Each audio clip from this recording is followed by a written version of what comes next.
Hi everybody, Captain Al speaking with your training tips designed to help make you a better, more knowledgeable flight simmer, pilot, or aviation enthusiast. Have a seat, strap in, let's stow the HUD and see what is on the horizon for today. Our briefing today will cover the flight management system. We're looking at the FMS-CDU Preflight. Flight Management System Control Display Unit Preflight.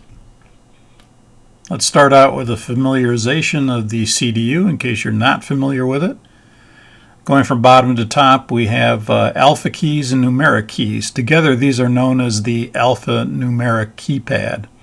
This allows us to input data or information or characters into the Scratchpad, and then we can take that information that's in the Scratchpad to various line select keys on the CDU in order to communicate with the flight management computer.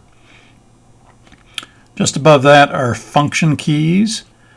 These allow us to select the various pages of the CDU, again, so that we can get different information from the FMC and so that we can communicate with the FMC as well. There is a brightness control, little rotary control, that allows us to increase or decrease the brightness.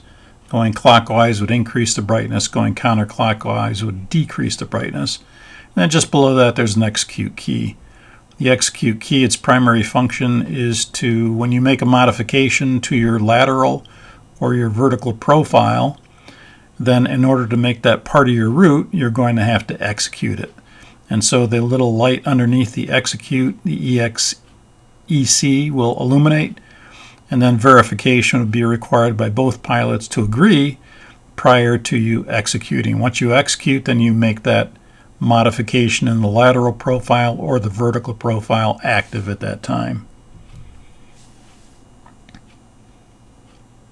We also have what are called line select keys that go down the left side of the CDU and the right side of the CDU. These allow us to select various functions and allows us to input information from one area to another area by the use of these line select keys.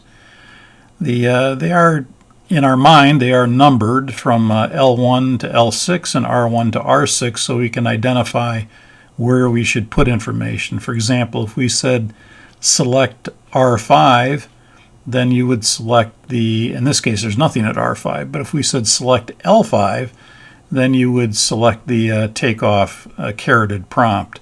If I said select R6, then you'd select the maintenance carroted prompt at the bottom of the CDU. Or if I said select R1, then you'd select the nav data carroted prompt at the R1 position. The Scratchpad allows you to enter information from one area to another, either us inputting information from the alphanumeric keypad or transferring information from one line select key to another line select key. We do this via the Scratchpad. And then at the bottom there are Annunciator lights. There's two on the left and two on the right. We'll look at what these are when we look at the virtual simulator. Boxes would indicate that it is a required or mandatory entry. You have to put something in the boxes in order for the CDU preflight to be completely completed. Anything that's dashes is usually an optional entry. It's not required for the CDU preflight to be completed to fill that out, but for optimal performance, usually it's recommended. In this case, we don't have to put in a company route that has dashes. We could put a manual route entry in. In fact, there's some airlines that do not have company routes, and they have to enter everything manually. There's other companies that will use the company route line to put a company route in, and then many things like origin, destination, and your routing will be put in automatically. A flight number is not necessary to put in, but if you put it in, it transfers to other pages. So you can see what your flight number is, and in some cases it may be required for data link purposes. If you see a caroted prompt, like we have here at the activate, it means that if you select that, you'll get that particular function that it's calling for. In this case, once we put in our route, we would activate our route. Once we activate our route, the execute light would illuminate.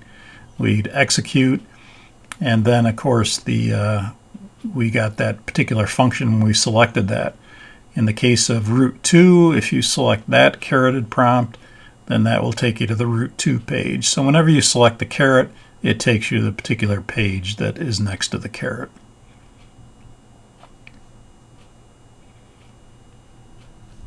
If you're going from a cold, dark airplane and you're establishing AC power, then when the CDU is displayed, it will display on the menu page. From the menu page in the L1 position, there'll be a caroted prompt for FMC. When you push that, that will take you to the identification page, or the IDENT page. The IDENT page is the place that we want to begin the FMS-CDU Preflight. That's the page where we start, and we go through a logical sequence to end up at the takeoff reference page. If we're getting in an airplane that does not require power up, then you would select initialization reference, or NIT-REF key, and then we go to the bottom at the L6 position and select index, and then we go to the L1 position and select ident, and that would take us to the identification page.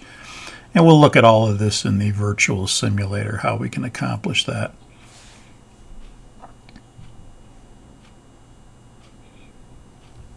We said the pre-flight starts on the identification page, and then it will lead us to the, once we're completed on that page, it will lead us to the position initialization page. These two pages are considered initialization pages. Once we finish checking what we need to check on the position initialization page, then it will take us to the route page. This is one of the data pages. From the route page, we'd put in our routing. We'd activate and execute our routing. We could then go to the departure page and select our runway and or SID. We could go to the legs page and check it. And we could go to the NavRad page and check our NavRad page for the required entries for pre-flight. And then once we've completed all that, we would go to the next step in the pre-flight sequence, which is the performance initialization page. That will lead us to the thrust limit page. That will lead us to the takeoff reference page. So we started on the ident page and we end up on the takeoff reference page where the pre-flight would be completed. Do we need to know this sequence? Well, you can see there's a lot of steps to go through this, so Boeing has made it very easy to go from one pre-flight page to the next.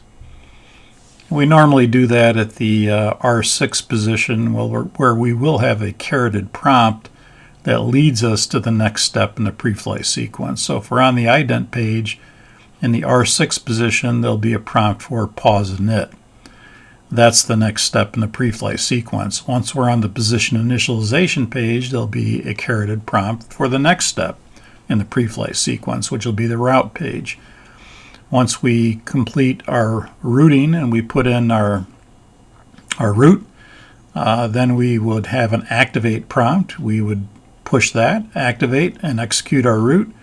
When you push activate, the next step in the pre-flight sequence will be listed in the R6 position, which is the performance page. And once we complete that, there'll be a caroted prompt for the thrust limit page, which is the next step. And once we've completed that, there'll be another caroted prompt for the takeoff reference page, and that's where we end the pre-flight. So you don't have to memorize the sequence. The R6 position will always lead you through.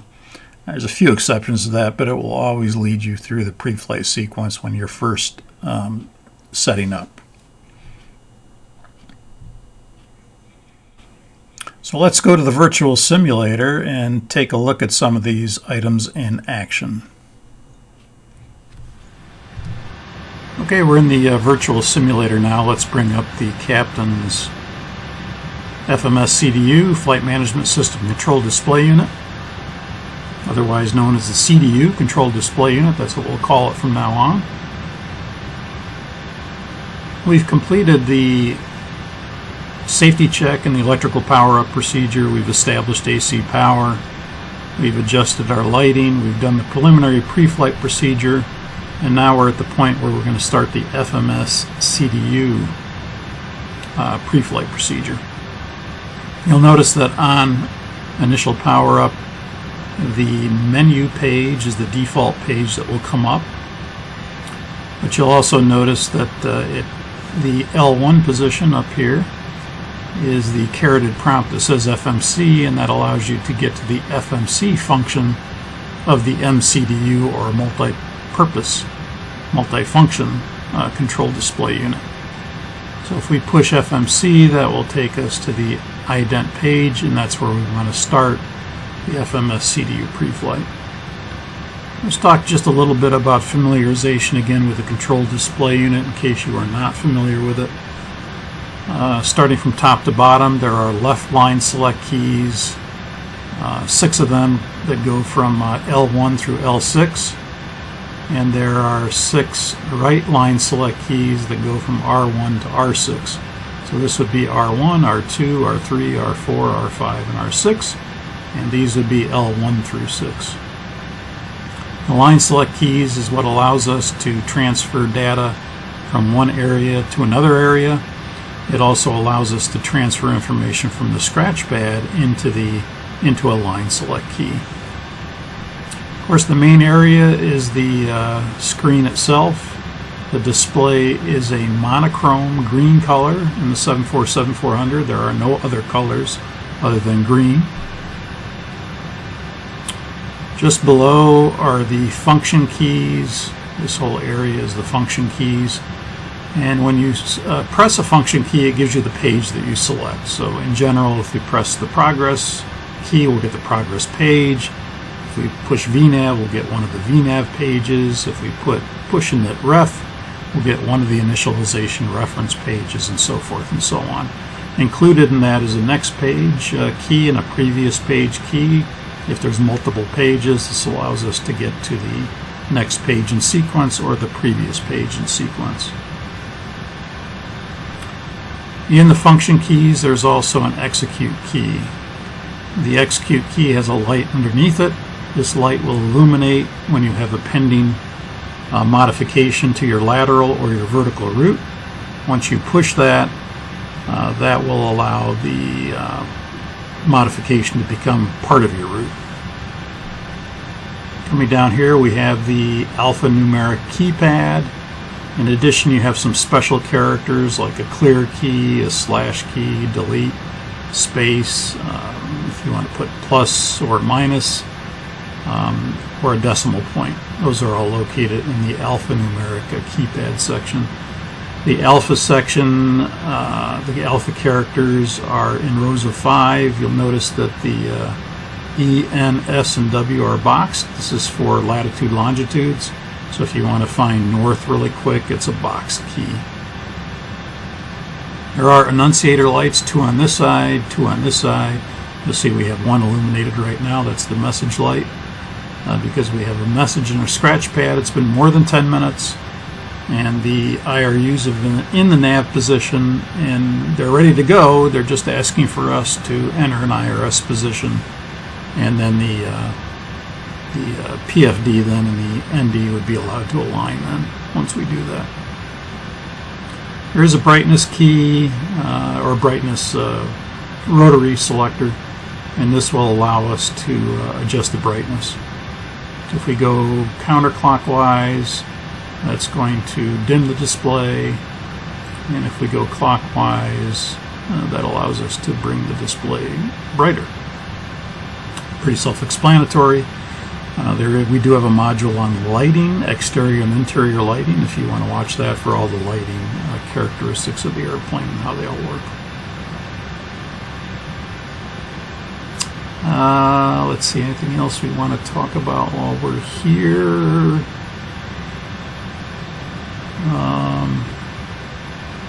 Let's clear the Scratchpad. You'll notice there is a message in the Scratchpad. We've got this message light, so we're going to clear it. We know we have to enter a present position. We push clear, that will clear the Scratchpad. If we want to input information into the Scratchpad, one thing we have to do is make sure the Scratchpad is clear before we start typing. So we want to look here before we start to type. If we do start to type, you'll notice that we get characters with each push of a key, whether it be an alpha key or a numeric key. And then if we want to clear that Scratchpad, pushing the clear key once will clear the last digit, if you will, or the last character. If I push it again once, it clears the next character. If I push and hold it for more than 1 second, it'll clear the whole Scratchpad. So if you've got a lot of stuff in the Scratchpad and you want to get rid of it, rather than going push, push, push, push, push, just push and hold, and that will clear the Scratchpad. Let's talk about some of the characters on the CRT display. There is a title line and there's a data line for each line select key. You'll notice at L1 here for the model, that would be the title line, and the data line would be 747400. And that's for this line select key. On the right side, you have a title line for engines, and you have the engines on this airplane. That's the data line. So for each line select key, there's normally 2 areas of information, a title line and a data line. Again, we said that the caret means that if you push the careted prompt, you'll get the function. So if we push this, we'll go to the index, in this case the initialization reference index. If we push this caret, we'll go to the position initialization page. So let's start the FMS-CDU Preflight. We start it, like we said, on the IDENT page. Remember that we said that in the R6 position is the next step in the preflight sequence, so that we don't have to memorize the sequence. It's always going to be right here at the R6 position. So what do we check for on the IDENT page? We're going to check the model, make sure that's correct, 747400. We're going to check the engines. In this case, I have the GE 80C 2B 1F engines. The nav data, we would check that to make sure it's current and active. Mine is not. I have AIRAC 1702, and that's out of date actually. I get an update 4 times a year instead of every 28 days. So I let mine go inactive for a little period of time before I update it. So I'll update mine 4 times a year. Now in the airplane, you would actually see a number, and it would have a 2-character identifier for an airline, and then it would have a bunch of numbers after it. And so if you were, let's pick a default airline like Northwest Airlines.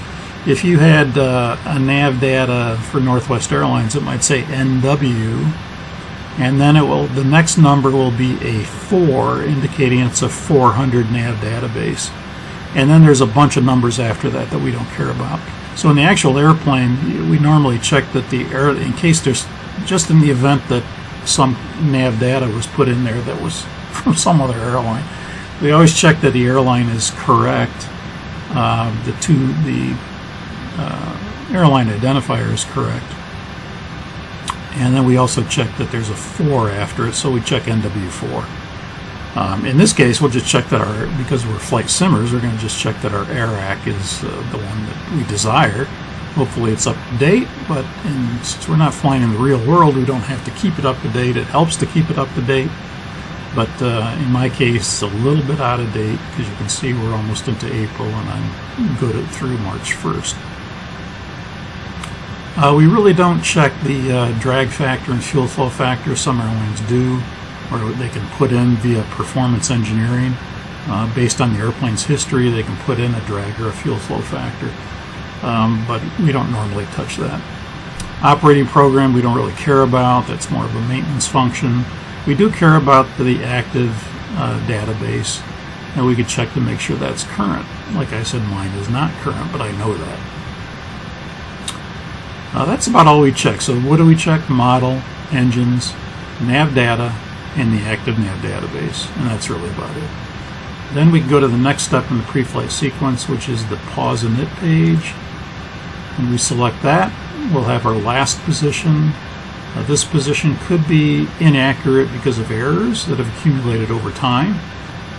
You'll notice we have dashes for the reference airport. Remember, dashes mean optional entry. We don't have to enter something in here, but in many cases it's good to enter something in here. The boxes, we do have to enter something in the boxes because a mandatory entry is required.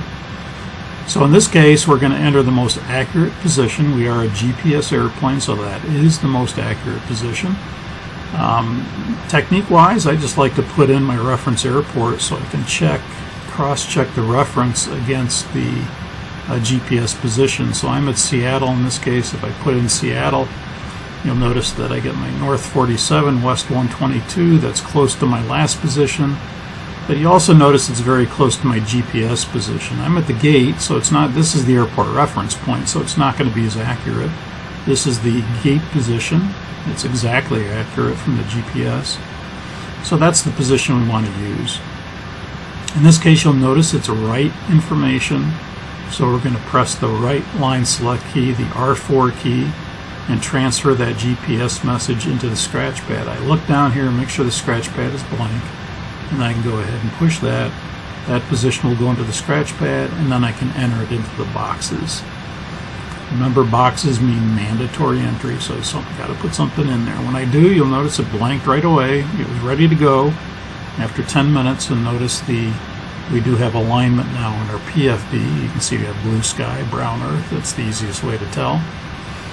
And the last position now becomes the GPS position, so these two should match, which they do. You can also check the UTC time here. That should be correct. That's coming directly from the FMC. We would make sure that that's a correct time. In this case, 1939Z. And that's about all we need to do on the position initialization page. You notice there is one of 3 pages on the pause and knit page. If you want to get to page 2, you go next page. That'll take you to the position reference page. If you want to go to page 3, you go next page. And there's our 3 IRS positions and 2 GPS positions and our ground speeds. And if you press next page again, it will just cycle back to page 1. If I'm on page 1 and I go previous page, it will cycle back to page 3. So it's kind of like a revolving door, a loop, if you will. So we'll go back to page 1. And we're done with this page, so now we go to the next step in the pre-flight sequence, which is to go to the route page. When I go to the route page, I have boxes again, you'll notice. So I'm going to put in my routing. You'll see just off to the right here, I have my flight plan. I plan to go from Seattle to San Francisco. And here would be my routing over on this side. And so we're going to enter that particular route. Now, we don't have a company route. Otherwise, we could put the company route designator, whatever it is, in here. And then that would fill in my origin, destination, and routing. But this is going to be a manual route entry since I don't have any company routes. So I'll put in Seattle, KSEA. I'll type in the Scratchpad. Again, make sure the Scratchpad is blank. KSEA. And then I'm going to line select that up into the boxes at L1. My destination is San Francisco, so I'll put KSFO. And I'll line select that to the R1 position. And as far as the pre-flight is concerned, that satisfies at least the route page for the pre-flight because I filled in the boxes. Now there's some other dashes here. Again, these are all optional entries. Flight number, I'm going to want to put that in there. I'm going to put in my flight number of subsonic training 44, we'll call it. And I think that's what I used here, didn't I? Yeah, subsonic SFT 44. Normally put the two-letter identifier in here, ST44. And then there is no company route, so we're not going to put anything in there. And the runway, we're not going to put anything in yet. We're going to get that from the departure page rather than typing it out. Technique-wise, that's better than typing it out here, putting it in here. It's more prone to a possible mistake. So normally we like to get this from the departure page and not type it out. So now we're ready to enter our route. Notice there's nowhere on page 1 to enter your route, but notice there's page 1 of 2, so we can go to page 2. We'll go next page. Now we can start to enter our routing. Now you notice in this particular route, we're departing runway 16 left via the Herod 5. The Herod 5 is a SID, and the FEPOT, always look at the waypoint next to the SID. That may be a transition. It may not be as well, but in this case I know that that's a transition, Herod 5 to FEPOT. And then Q3, which is an RNAV routing to Found, and then direct to Milbeck. And then the Bodega 2 arrival into San Francisco for runway 28, right? So normally I would start typing my route out here in page 2. However, I've got a SID. It's part of my routing. So I'm going to go to the departure page, and that's where I'm going to find a SID. You notice it takes me to the depart index. For Route 1, we have Seattle to San Francisco, because I put that in as my origin and my destination. We're going to go to departures for Seattle, KSEA. And I'm going to select my runway first. It doesn't matter, but normally it's good practice to select your runway first. So we'll go to 16 left. And now we've got all the SIDs for runway 16 left displayed on the left side. Our routing says Herod 5, so I'm going to select Herod 5. When I select the SID, I get my transitions. And there may be multiple pages of transitions. In this case, there's only one. But if what you see isn't here, it could be on page 2 or 3. In this case, you'll notice that FEPOT is part of my routing. That is the transition that we want, so I'm going to select that. Now you'll notice that we've got Herod 5 selected, the FEPOT transition selected, and runway 16 left selected. When I execute that, it will go to ACT or active, but right now it's going to stay selected because I haven't activated my route yet. Notice there is a key here to go back to the route page, curated prompt. You could go to route down here, or you could go to route here. They put this as a convenience to you because they figure at this point you want to go back to the route page. So let's go back to route, and now you'll see that the Herod 5 FEPOT transition to FEPOT is in there. Where are we going after that? Well, we're going via an airway, Q3, which is an RNAV type airway. So we'll type out Q3, and we're going to put that after FEPOT. And now it's going to say Q3 to where? It gives us boxes. Mandatory entry. You got to tell it where. It doesn't know where you're going, so you've got to tell it. We're going to go to Found. F-O, Whiskey, November Delta. Notice if I don't spell this correct, let's say I go Fount. Instead, I spell it wrong. If I try to put that in, it's going to say not database. So it's trying to, so if you spell something wrong, usually it's going to catch you and say that's not the right. Notice we get the message late. We got a Scratchpad message. We can clear the Scratchpad. When I clear the Scratchpad, the message is still there. What I typed in is still there. And I see that, oh, I spelled that wrong. I can push clear, get rid of that last digit. And now I can say, oh yeah, that's a D. That's not a P, that's a D. So I'll put in a D, Found, and now when I put it in the boxes, it'll take it. It says Q3 to Found. It understands that, and it understands that these two join up, so it allows us to put it in. Next thing is direct to Milbeck. I don't need to put direct. I can just put the waypoint, Milbeck, Mike, Lima, Bravo, Echo, Charlie, and I can put that right here.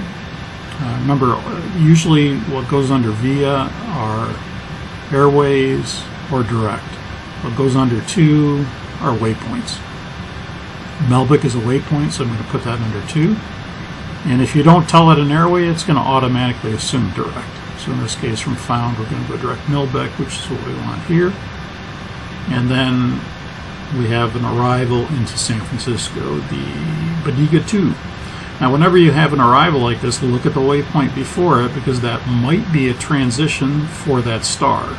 It might not as well, but in this case, I'm going to look when I select Bodega 2 and see if there's a Milbeck transition. So we're going to go to Departure Arrival again. That's where we find SIDS and stars. We want San Francisco arrivals now, so we're going to select that. We don't know what approach we're going to be doing yet, so we're not going to select that, but we do know, because it's part of our flight plan, that we're planning to do this Bodega 2. So we'll select that. Under transitions, I'm looking to see if there is a Milbeck transition. Again, there might not be. In this case, there's a Milbeck transition. Now, there could be more transitions if we go to the next page. Let's see if there are. There's one more. There's a Pinot transition too, but you can see it's on page 2. So sometimes you may have to go, if you don't see what you want, these are in alphabetical order, so if you don't see what you want here, it could be on page 2. Notice there's 5 pages of arrivals here with all the approaches, but there's 2 pages of transitions. So in our case, we want the Milbeck, because that is a transition on the star, so we're going to select that. So we've got Bodega 2, Milbeck transition selected, and the approaches, I have no clue what they're doing in San Francisco, so I'm not going to select anything there. Go back to route. Now you'll see I have HEROB 5 to FIPOT, or HEROB 5, FIPOT transition to FIPOT, Q3 to Found, direct to Milbeck, Milbeck transition, Bodega 2 to vectors. So this ends up giving me vectors. And that pretty much matches what I've got on my flight plan, so this looks good now. So I can activate and execute this now. My partner is going to check it, but I don't have to wait to activate and execute it. I can do that, and he's going to check it as part of his pre-flight duties. And then if there's any problems, he'll discuss it with me. So I'll go ahead and activate that. You'll notice when I activate it, the execute light illuminates because it's a pending modification to my routing. The light would come on. Notice that anytime you have an execute light, you have an erase prompt. It gives you a choice. Do you want to make this part of your route, or do you want to erase it? One or the other. In this case, I want to make it part of my route. Notice the route is not active right now. Notice on the ND here, it's a blue dashed line, which is an inactive. In fact, let me erase this for a minute. You can see here that the routing is a blue dashed line, which is an inactive route. When I activate it, I get a dashed white line, which indicates a modified route. And you're going to notice when I execute this that route 1 becomes active route 1 once I execute. And the erase prompt will go away, the execute light will go out. And now this routing that we put in will become part of my route. So I'll go ahead and execute that now. Notice erase prompt goes away, execute light goes out, and modified becomes active. And now notice on my ND, it becomes a solid magenta line. From here, you'll notice that down here now is the next step in my pre-flight sequence, which is the perf-init page. Now, do we need to go to the perf-init page right now? Well, we could, but there's a couple other things that I can do here that I need to check as part of my pre-flight sequence. So one of the things I'll do here is go to the legs page, and I can just check. I've got 4 pages of legs page. If I want to step through the route, I can do that. I can come to my EVIS control panel, and I can go to the plan mode. And then I am on the legs page, so you're going to get a step prompt.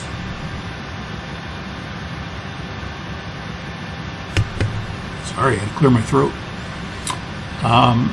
You'll notice that the step prompt is in the R6 position.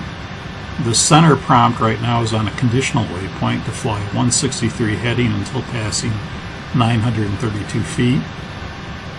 And if I want to now, I can step through my route.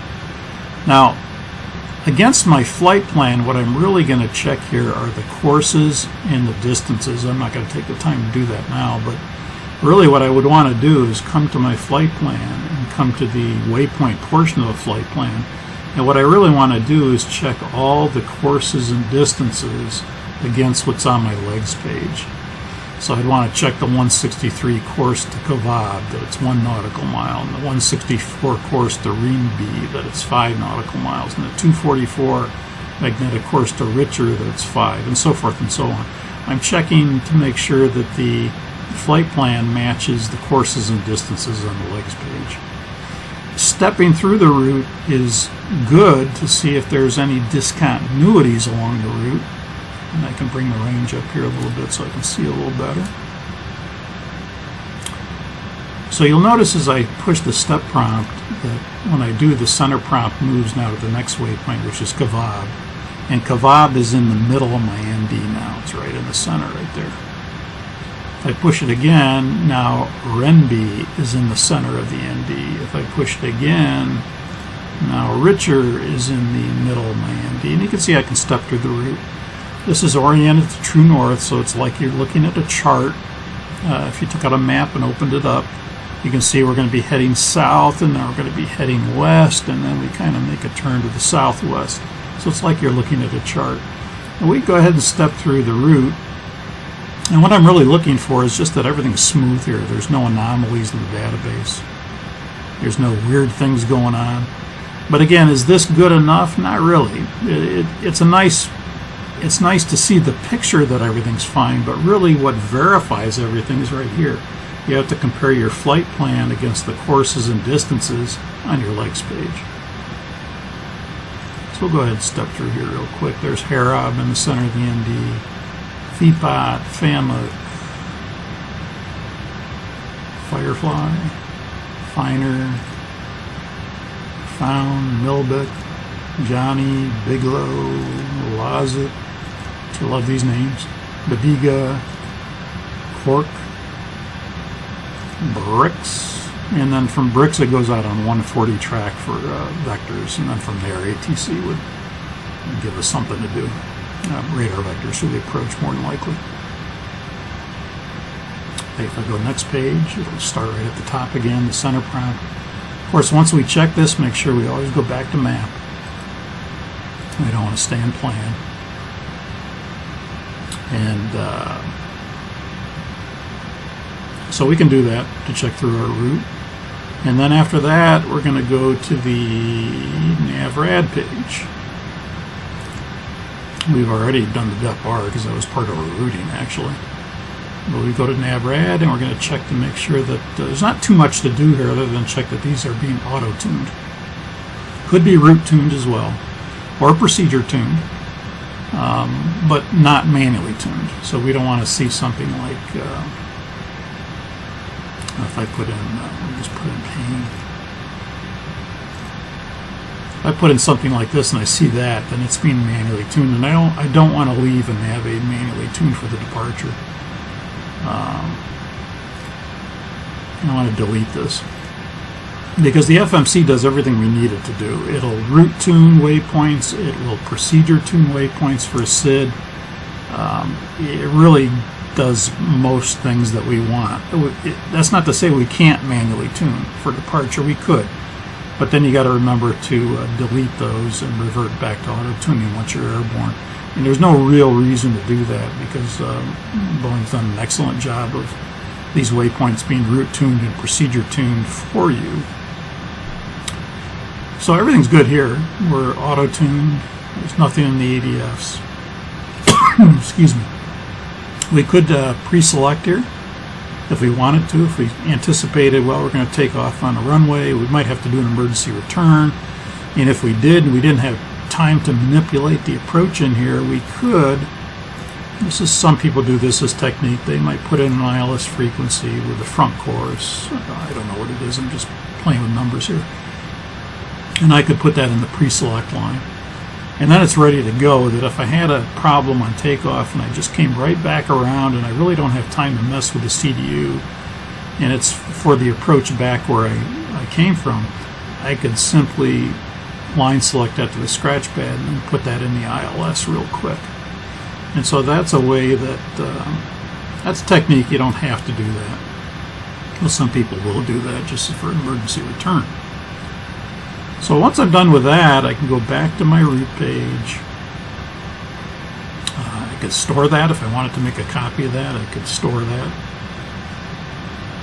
by making a route copy. And now I'm ready for the next step in the pre-flight sequence, which is perf and in. So let's go to the performance page. You notice a bunch of boxes here, which means I have to fill out that information. It's mandatory. Now, I'm not going to fill this out for now because I want to show something at the end here, so I'm not going to put in a zero fuel weight. Maybe I don't know what that is yet.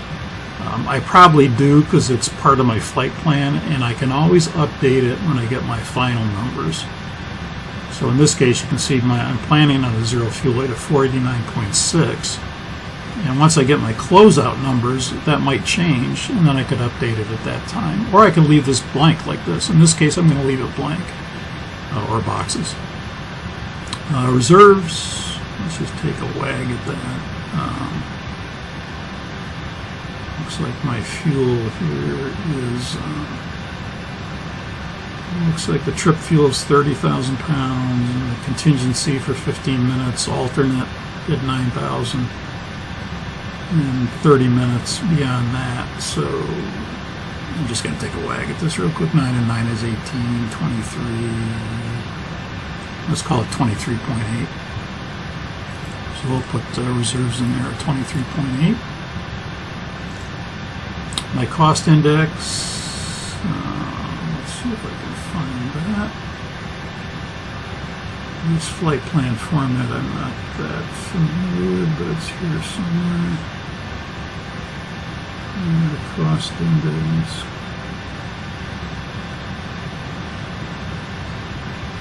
Cost index of 25, well, that's low.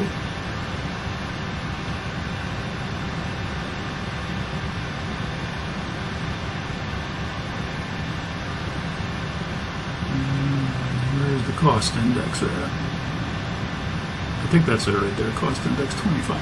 That's a really low cost index. A lot of airlines use 100, 75, 125. The closer you are to zero, the closer the cost index is to long-range cruise speed. Zero would be long-range cruise. The higher the cost index, the faster you go. The faster you go, the more fuel you're going to eat. So you can put in anything from 0 to, I think it's 400, I think it's 9,999. I think there are 4 boxes there, if I'm not mistaken. The higher the number, the faster the speed. As you can imagine, airlines like to use low cost indexes because you're gonna cruise closer to a long range cruise scenario, and you're going to save money by doing that. So you can see this one is pretty low at 25. And the cruise altitude is, I'm pretty sure I looked at this before. And I think we can go right to 390, I believe. 27, yeah, this weight. We can go right to 390, there's no steps. So we'll put flight level 390. All we have to do is put 390 in there to put that it's a flight level because you're above 18,000 is the transition, so it puts it as a flight level. We don't touch this. That's cruise CG. A lot of people will see this and automatically want to put in a CG right here. This is not takeoff CG, this is cruise CG. It's in small font. We want to leave it that way. Step size is ICAO. Some airlines will put in 2,000 here for RVSN.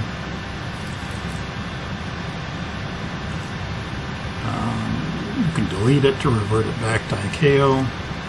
ICAO would give you 2,000 foot steps up to flight level 290, and then above 290 would give you 4,000 foot steps. We'll leave it as ICAO. We're going to leave these for now, like we said.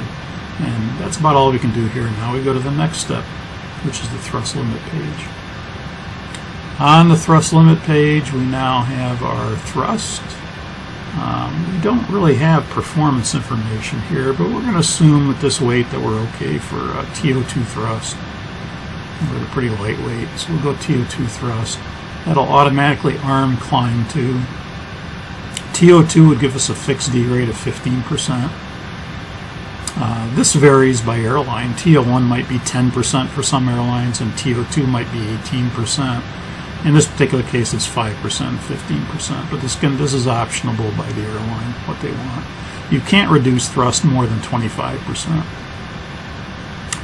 In fact, if we go TO, and then we select an assumed temperature, which many airlines do, let's say we're good up to 52 Celsius, We put the assumed temperature in there. Then you'll notice that it's going to arm climb to. That tells us that the thrust is somewhere between, and we don't know where exactly, but it's somewhere between 15 to 25% reduction of your takeoff thrust. So it depends on your, when you put an assumed temperature in here, it's going to automatically figure out what it needs in regards to your climb thrust. And typically, if the thrust is reduced, you have to remember this, if the thrust is reduced less than 5% or less, then it's going to default to full climb thrust. If the thrust is reduced somewhere between 5 and 15%, then it will use climb 1. And if it's more than 15%, it'll use climb 2, and it can only go down a 25% reduction. So we know by putting 52 in here that we're somewhere more than 15% reduction of the full takeoff thrust, but not more than 25%. For example, if I take this temperature down, let's take it down to 38 and see what it says. Okay, now it's going to say climb 1. So now we know the thrust is somewhere reduced between 5 and 15%. We don't know where exactly, but it's somewhere reduced. Remember, this is determined by our performance analysis, however you get that. And in this case, we can see that we have climb 1 selected. Again, the higher number will reduce the thrust more. And so in this case, but even if we put in a really high number, let's put in 75, it's not going to go more than 25%. So even though we're putting in 75 here, the maximum it can reduce is 25%. So let's take that out of there. Can you delete that? Yes. And let's go to, we're going to just use TO2, a fixed D rate with no assumed temperature. Our outside air temperature is 7 degrees, and here's the next step in the pre-flight sequence. And it's going to be our takeoff page, takeoff reference page. You notice there are some boxes here. We're going to fill in the boxes. We're going to be a flap 10 takeoff today. We're at a lighter weight, so we use 10. We can also put a slash there and make this big if we want to. Now we can, let's say out of Seattle, it's noise abatement procedures. So we want an acceleration height of 3,000 above the ground. So we'll put 10/3000. That'll change that. It'll make this all big. Our engine out is going to be, this varies by airline, but most airlines use 1,000. Thrust reduction will be, for noise abatement, 1,500. That's where the thrust will reduce from takeoff to climb. In this case, climb 2. And then you'll notice the headwind slope. A lot of airlines just don't bother with this unless it's a tailwind, and then we'll put in the tailwind, or if it's a downslope, we'll put in the downslope. But we won't take credit for a headwind, and we won't take credit for an upslope. So if it's a tailwind, yeah, we're going to put it in. If it's a downslope, yeah, we'll put it in. If it's a headwind or upslope, forget about it. Runway conditions dry. Notice the V speeds are not displayed yet. There's a reason for that, because we haven't completed our pre-flight yet. The IRUs are aligned. That's one requirement, that they got to be aligned. And the other requirement is that all the boxes have to be filled out. You notice the trim CG is dashes. That's an optional entry, but we're going to use it. But notice down here now it says pre-flight perf init. This is telling us that the pre-flight is not complete yet, and it takes us to the page that's not complete. Back to the performance page, because what did we do there? We didn't put in a 0 fuel weight. So now we're going to go back there, and we'll put in our 0 fuel weight now, and that was 489. What was it? 49.6, so we'll put that in, assuming that doesn't change. It might change. We can always update it if it does. And now that 0 fuel weight is added to our fuel to give us a gross weight of 547.4. Pretty light, but it's a short flight. Reserves are going to be 23.8. If we go to our progress page now, we can see that we're planning on landing at San Francisco with 30.2, and our reserves were 23.8, so we're good there. There's no insufficient fuel message or anything like that because we have more fuel on landing than we do the reserves. Now if we go back to our takeoff reference page, you'll notice now that this is dashes and it says thrust limit. When you see this, the pre-flight is complete. There's no pre-flight listed here. It doesn't say pre-flight, and it doesn't have another page. If it has dashes and thrust limit, what it's telling you is pre-flight is complete, meaning all the boxes are filled out. Now we have our V speeds because the IRUs are aligned. Now sometimes you'll get to this point and you still won't see V speeds, but if your IRUs are not aligned, you won't have the V speeds until the IRUs are aligned. We can go ahead and select those. Again, we can always change them. If things changes, it'll knock these out and we can recalculate them. And our CG is our CG was our plane CG. It's somewhere on the floor plane. Probably where the weights are, I would assume.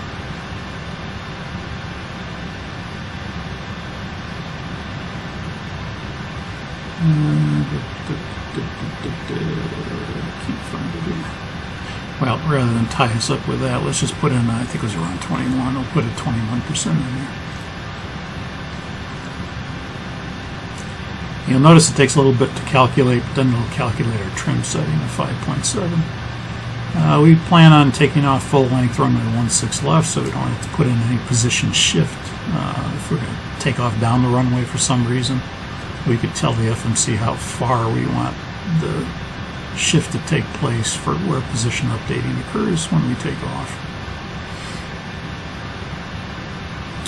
So once we get to this point, we have completed the CDU Preflight, and then at this point I would continue with my scan flow. So again, just to reiterate, the Preflight starts on the IDENT page and it leads you through in a logical sequence. Now once you complete the Preflight, let's say I'm the other pilot and I'm checking this now. I'm going to check everything he just did. So I'll check the model, the engines, the nav data, the active nav database. I'll go to pause and knit, make sure the GPS position and the last position are the same. The UTC time is good. I'll go to the route, Seattle, San Francisco, my flight number, the runway, and go to the next page and then check the routing against the flight plan. And I'd check it against this if I'm the other pilot and make sure it's correct. And then of course I'm going to go to the legs page and I'm going to make sure that all the courses and distances check against the flight plan. All these courses and distances checked, and walk on through. I could also step through the route, but this is actually more important to check the courses and distances on the routing. I can go to my progress page then and check the total distance on the progress page to make sure that it is comparable to what's on my flight plan. So I can see here that the total distance here is 619 miles, and I can see here that it's 615 miles, and that's reasonable. So I know that this is a reason. If I saw, 2,346 miles here, something's wrong.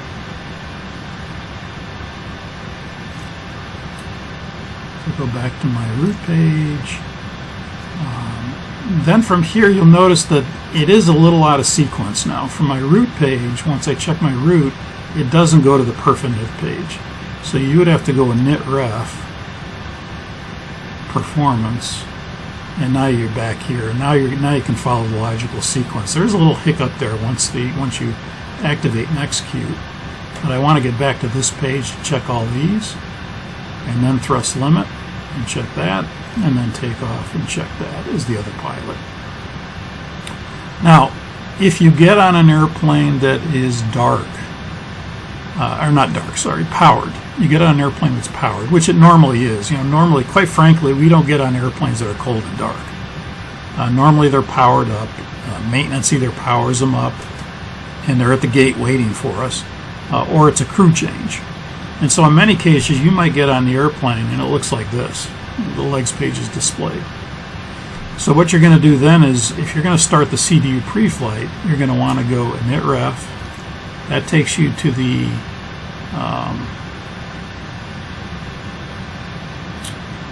actually, that's not right. Hang on a second. Let me see this. If we're on, let's say legs. Yeah, this is actually not correct. It would go, when you're on the legs page, if I push init ref, it's going to take me to one of the initialization reference pages.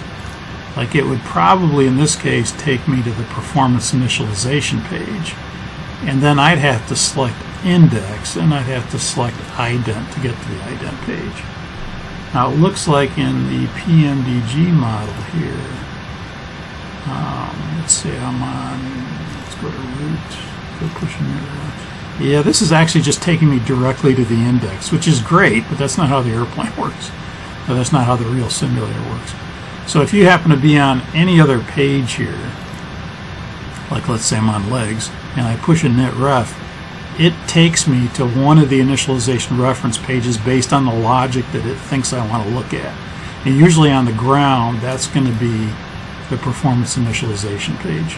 In the air, it would usually be the approach reference page. But then from there, I can go to index, and I can go to ident to get to the ident page. So that's an anomaly. That's something that's not quite correct. I mean, PMDG does a great job, but there are some, I have found errors in here, and this is one of them. That when you're on any other page here and you go to init ref, it shouldn't take you to this index directly. It will take you to one of the initialization reference pages, and then from there you get to the index and ident, for what that's worth. But that's how you get here to start the pre-flight again. Okay, so that completes the FMS-CDU pre-flight. Once we complete that, then we would go ahead and start our scan flow, and we'll look at that in another module. Okay, let's lower the HUD and go flying. Until our next briefing, keep the blue side up. Captain Al, out.